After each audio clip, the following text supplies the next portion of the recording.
I'm Kirk Halpern. I'm owner of Farmers and Fishermen Purveyors, and I'm here today with Phelina. Phelina and I have worked together since 1995.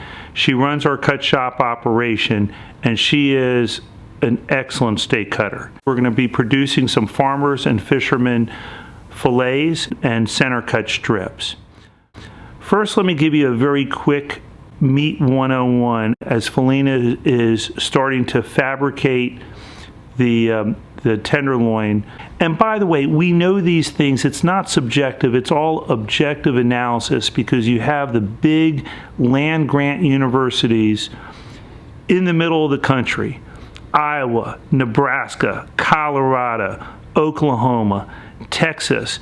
And at all of these land-grant universities, they have an animal science department, and they research what makes a good steak, and what's most important to us is what makes a great steak. There are 5 things that you need to have in order to have a great steak. First, the steaks need to be sourced from the right type of cattle.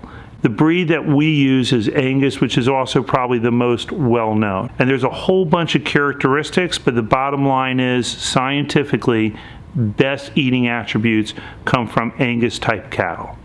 Second, you need marbling. Marbling are those fat freckles that comprise the inside of the meat.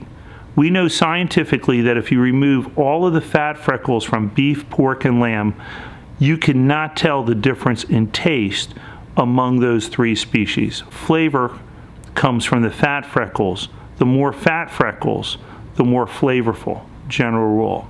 Third, we need to have age. And age is something that's often on menus, but it's often confusing. When you hear the word age, just think of ripeness.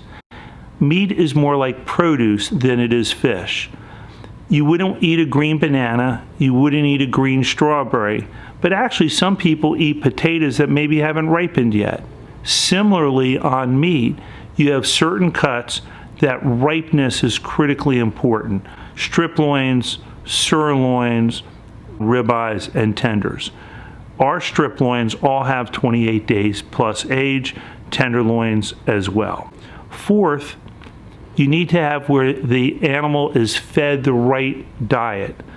In this country, corn is king. We will also run specials on grass-fed beef as well. Fifth, you need for the steak to be cut right. So what Phelina has done is we've taken from loins that are the right weight so that this way the steak will have the right appearance. The fillets will be nice and barrel shape. The strip loins will be nice and thick.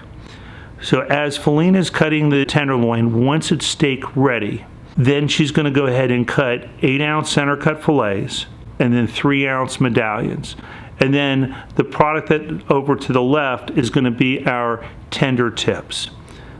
All of that product will eat the same. It's just how it looks on the plate. So our queen of steaks is our 8-ounce fillet.